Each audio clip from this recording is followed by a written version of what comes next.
সিন্ধি খাটি চুৰ কৰাৰ ঘটনা আপোনালোকে বহুতেই শুনিছে। এইবাৰ আমি এই মুহূৰ্তত এটা চাঞ্চল্যকৰ ঘটনা লৈ আনিছো।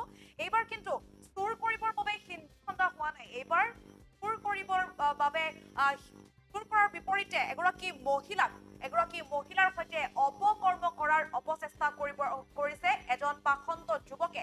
আৰু সেই যুৱকজনে সিন্ধি খাটি ঘৰৰ ভিতৰত প্ৰৱেশ কৰি এগৰাকী মহিলাৰ ওপৰত বৰ্বৰ নিৰ্যাতন দেখিবলৈ পোৱা গৈছে। দৃশ্য আমি লৈ আনিছো। চাঞ্চল্যকৰ ঘটনা পুনৰ এবাৰ ৰাজ্যত সংঘটিত হৈছে। এইবাৰ সিন্ধি খাটি ঘৰৰ ভিতৰত প্ৰৱেশ কৰিছে পাষাণ যুৱকে আৰু তাৰ পাছতে মহিলাৰ সৈতে অপকৰ্ম কৰাৰ চেষ্টা কৰিছে। মহিলাগৰাকীয়ে মানা কৰোঁতে বাধা কৰোঁতে এইজন পাষণ্ডই মহিলাগৰাকীয়ে খাটি খুচি বৰ্বৰভাৱে আক্ৰমণ চলাই প্ৰায় মৃত অৱস্থাত পেলাই থৈ গৈছে। আমাৰ জনাই আছো পুৰণিকালত হয়তো সিন্ধি খাটি চুৰ কৰাৰ ঘটনা সকলোৱে দেখিছে বা শুনি আহিছে, কিন্তু এইবাৰ ব্যতিক্ৰম। কিয়নো এইবাৰ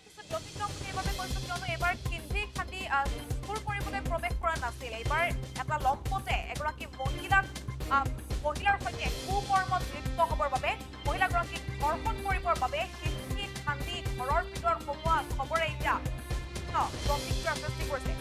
এবাৰ জনাই আছো এই ঘটনা হৈছে চাপৰৰ চৌৰপাখৰা গাঁৱত এই চাঞ্চল্যকৰ ঘটনা সংঘটিত হৈছে। আধুনিক যুগত পুৰণি পদ্ধতিৰে নিশা সিন্ধি খাটি ঘৰত প্ৰৱেশ কৰি এগৰাকী মহিলাৰ ওপৰত চলোৱা হৈছে বৰ্বৰতা।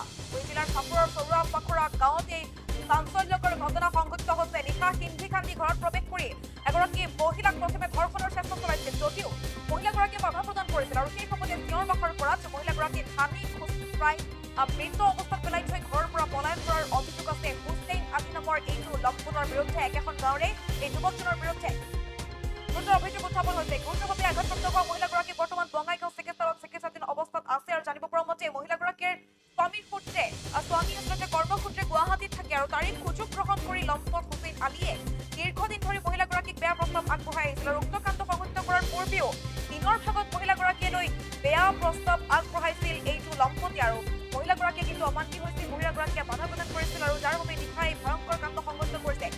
ভুক্তভোগী এজাহাৰ ভিত্তিত লম্পট হুছেইন আলীক আৰক্ষীয়ে গ্ৰেপ্তাৰ কৰিছে আৰু পৰিয়ালৰ লোকৰ দাবী দোষীক কঠোৰৰ পৰা কঠোৰ শাস্তি দিয়াৰ লগতে এই ভয়ংকৰ কাণ্ডৰ সৈতে জড়িত সকলোকে শীঘ্ৰে গ্ৰেপ্তাৰ কৰিব লাগে। কিয়নো পুৰণি কালত যি চুৰ কৰিবৰ বাবে চোৰে সিন্ধি খাটি ঘৰত প্ৰৱেশ কৰিছিলে, সেই সিন্ধি এতিয়া কুকৰ্ম কৰিবৰ বাবে মহিলাৰ সৈতে কুকৰ্ম কৰিবৰ বাবে এইজন হুছেইন আলী এতিয়া পৰিছে ৰাইজৰ ৰোষত পৰিছে আৰু তাৰ পাছতে আৰক্ষীয়ে আটক কৰিছে। এই মুহূৰ্তত ভাষ্য আহি পৰিছে। এই সন্দৰ্ভত ভাষ্য আমি আগবঢ়াইছো।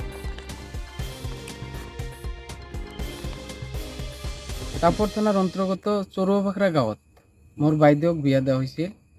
তাতে মোৰ বাইদেউৰ হাজবেণ্ডটো ঘৰত নাছিল, কৰ্মসূত্ৰে তেওঁ গুৱাহাটীত গৈছিল আৰু সেইটোৰ সুযোগ লৈ কোনোবাই দুৰ্বৃত্তই শিঙি খান্দি ঘৰত সোমাই জোৰ জবস্তি চলাই